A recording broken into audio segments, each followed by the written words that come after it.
Hey folks, in this episode I'm going to show you how to make this procedural dust material in Blender Shader Editor. This setup is a bit of a hybrid, so it's crossed between a dust shader mask and a dust shader procedural material. This setup will work absolutely fine with procedural textures or image textures. So without further ado, let's get to it. So open up Blender, we're going to navigate to Edit, Preferences, and under Add-ons we're going to search for Node and then enable the Node Wrangler here. Once you've enabled that, we're going to click this button, click Save Preferences, and that will ensure the Node Wrangler loads every time you load Blender. I'll just close this window. So this is my scene. All these selected objects all have the same material. I'll just go to my timeline. I'm going to increase this window. I'll then change it from the timeline to the shader editor. So all these objects share this material here, which is just a principal BSDF, and I'll rename the material to dust material. Maybe I'll just increase my shader editor. So for this setup, we're actually going to be using two principal BSDFs. So I'll select this BSDF. I'm going to hit Shift D,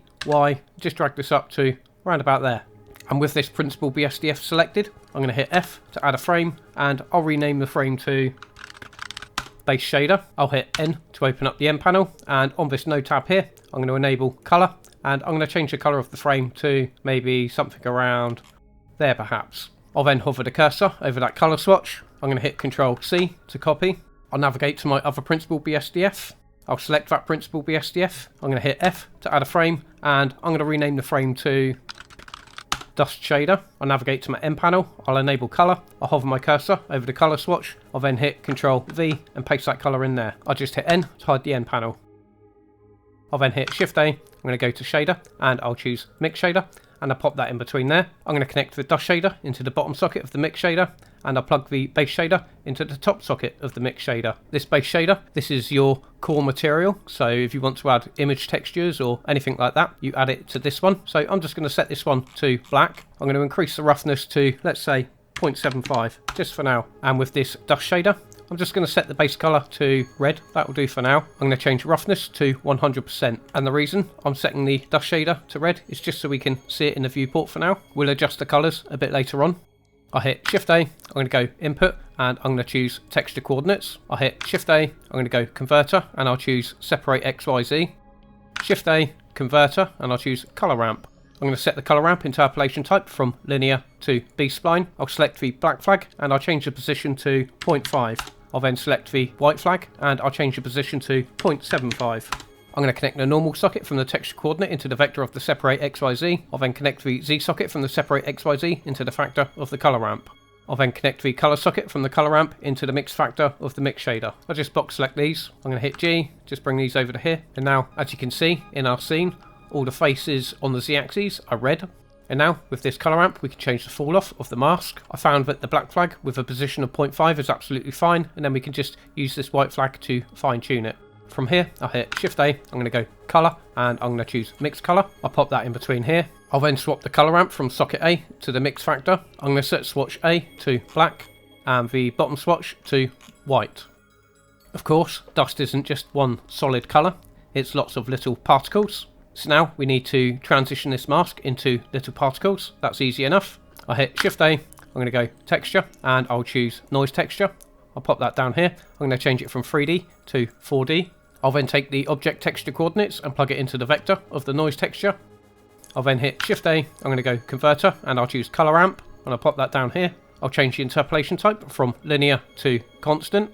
I'll connect the factor from this noise texture into the factor of the color ramp. I'm going to take this mix color node, I'm going to hit Shift D to duplicate, and I'll pop that in between there. I'll then swap the result from the previous mix color node into the mix factor of this mix color node. I'll then connect the color socket from the color ramp into the bottom socket of this mix color node. I'll just zoom into this color ramp. I'll then drag this white flag all the way across to round about there. Maybe I'll set it to 0.5.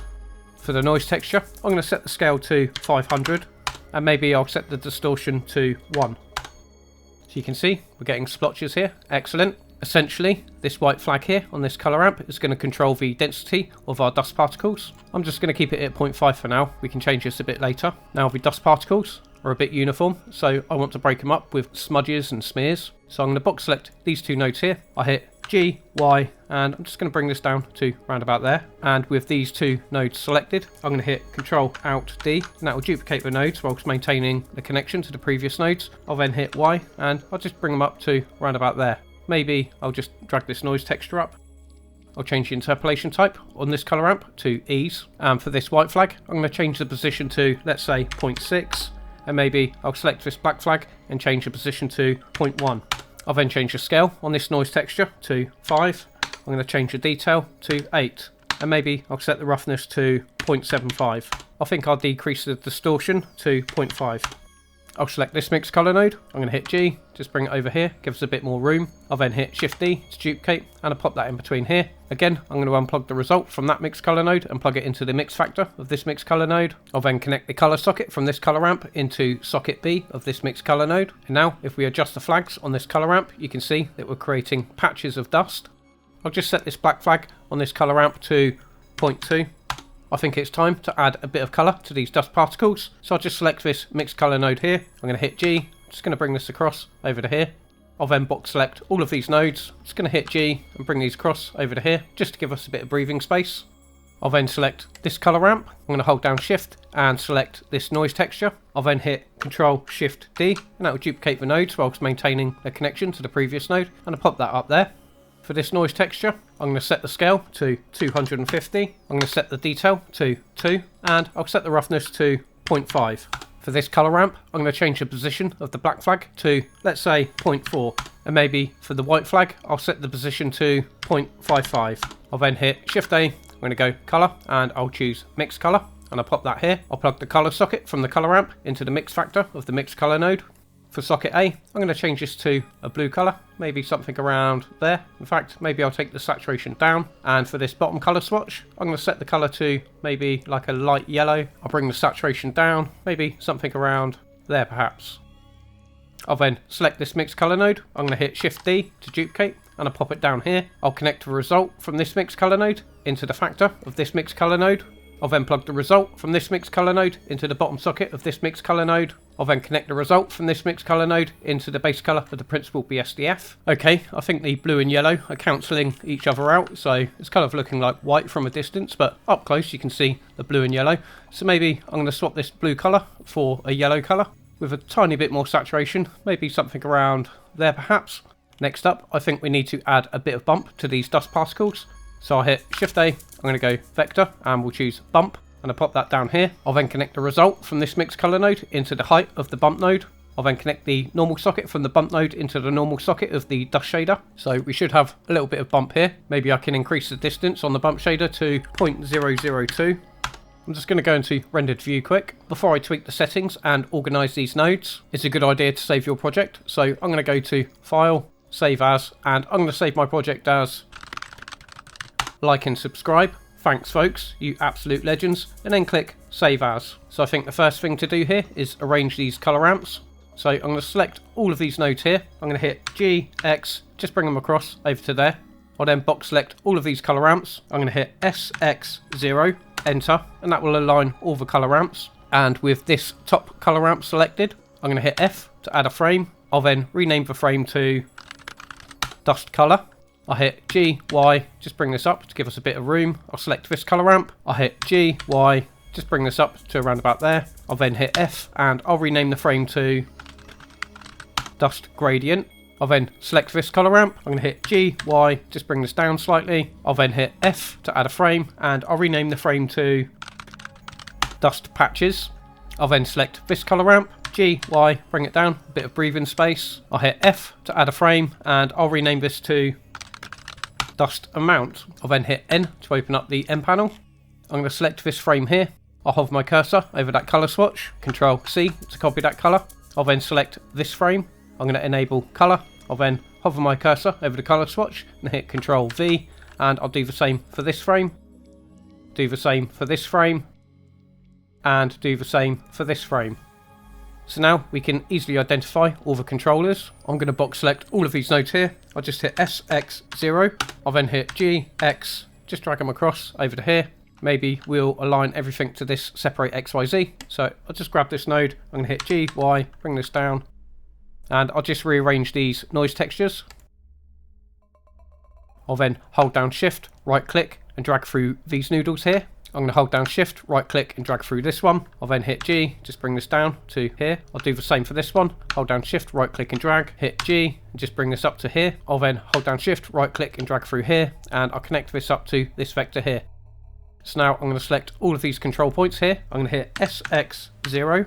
So now I just need to align them on the y-axis. So now I'm going to box select this node and the reroute nodes. I'll just hit G, X, and I'll bring them across to round about there. So for this bit over here, I'm going to hold down Shift, right click and drag through these noodles, G, and I'll bring this up to here. Hold down Shift, right click and drag through this noodle, G, just bring this down to here. I'm going to hold down Shift, right click and drag through this noodle. I'll then connect this to the mix factor, G, Y, just bring this down to round about there. Maybe I'll box select all of these control points. I'm going to hit SX0 just to align them. Hold down Shift, right click and drag through this noodle. I'm going to hit G just to align it up with that socket. I'll hold down Shift, right click and drag through this noodle. I'll then hit G and I'll bring it up to around about there. I'll then hold down Shift and select this control point, SX0. I think now I'm just going to tweak the settings to make this look a bit better. So in my 3D viewport, with my icosphere selected, I'm going to hit numpad period to zoom into that object. I just want to zoom in so I can get a good look at the shader. I think these particles are a bit big. So down here on the dust amount with this noise texture, this is going to control the scale of the dust particles. So maybe I'll increase the scale to 1000. I'll then adjust the white flag. So I'm going to take this down a bit so we've got less dust, because at the moment it looks a bit sandy. So I'm going to take it down to, let's say, 0.6. Okay, I'm kind of happy with that. Maybe 0.55. The reason I chose two principal BSDFs is because your base shader, the base material, say for example that this was marble, that would be a completely separate material to what dust would be. So dust would be its own material in its own right, and that would layer on top of your base material. And in general, it just gives us a little bit more control. So if I take my base shader, for example, I'll just hit G, Y, and I'm going to bring this up to around about there. I'll then select the principal BSDF. I'll then hit Ctrl Shift T. I'll then navigate to my PBR textures. This is one I got from Polygon. I'll navigate to the textures themselves. I'm going to select the ambient occultation map, the gloss map, the normal map, reflection map, and the color map. I'll then select principal texture setup. I'll just hit G and I'll bring all those up here. So I haven't got any UV maps in my scene, so I'm going to have to remap these. I'll then connect the object socket from the texture coordinate into the vector of the mapping node. I then need to change all my textures from flat to box. And maybe I can decrease the scale on the mapping node to, let's say, 0.5. It's hard to see the dust on here because this is such a light colour. So with this colour map here, I'll hit Shift A. I'm going to go colour and choose hue saturation value, and I'll pop that in between the base colour image texture and the base colour of the base shader principal BSDF. I'll then take the value on this hue saturation value node and bring this down to around about 0.5, maybe 0.3, just to make it a bit darker. For the dust amount, maybe I can increase this to 0.5. I think I need to adjust the colour as well to make it a bit less yellow, maybe something around there. And maybe we can increase the gradient, so I'm going to set this black flag to, let's say, 0.45. This probably isn't the best material to showcase the dust, but it is adding dust onto the objects. In the shader editor, I'm going to hit Control Space to go into full screen view. Essentially, what we've got here is a dust shader, and we've got the dust mask itself, which is used as a factor for the mix shader. And for this base shader here, this could either be procedural textures to make a material, or you can use image textures as I demonstrated up here. If you connected this base shader up to rock textures, for example, you'd then change the colour of this mixed colour node to yellows, and also decrease the scale on this noise texture, and that will replicate sand being layered on to your rocks. Or, for example, you could take this mixed colour node and set these to whites and really light blues, and if that was overlaid on rocks, and that will replicate snow sitting on your base materials. Obviously, if you're going with sand or snow, you are going to have to adjust your roughness. So usually sand has a roughness of around 0.5, whereas snow might have a roughness of 0.333, for example. Of course, sand is more coarse than dust, so you'd also have to increase the distance on your bump node, which is also the same for snow. I'm just going to turn the roughness all the way up to 1, just for my dust shader. Just going to hit Control Space to exit out of full screen view. I'm going to hit Control S to save the project. Join me on Patreon as a free member and you'll have access to this file alongside other Blender files from previous tutorials. That's the tutorial in a nutshell. I hope you found this useful. If you did, please click like and subscribe. It really helps my channel. Have a great day, level up, and thanks for watching.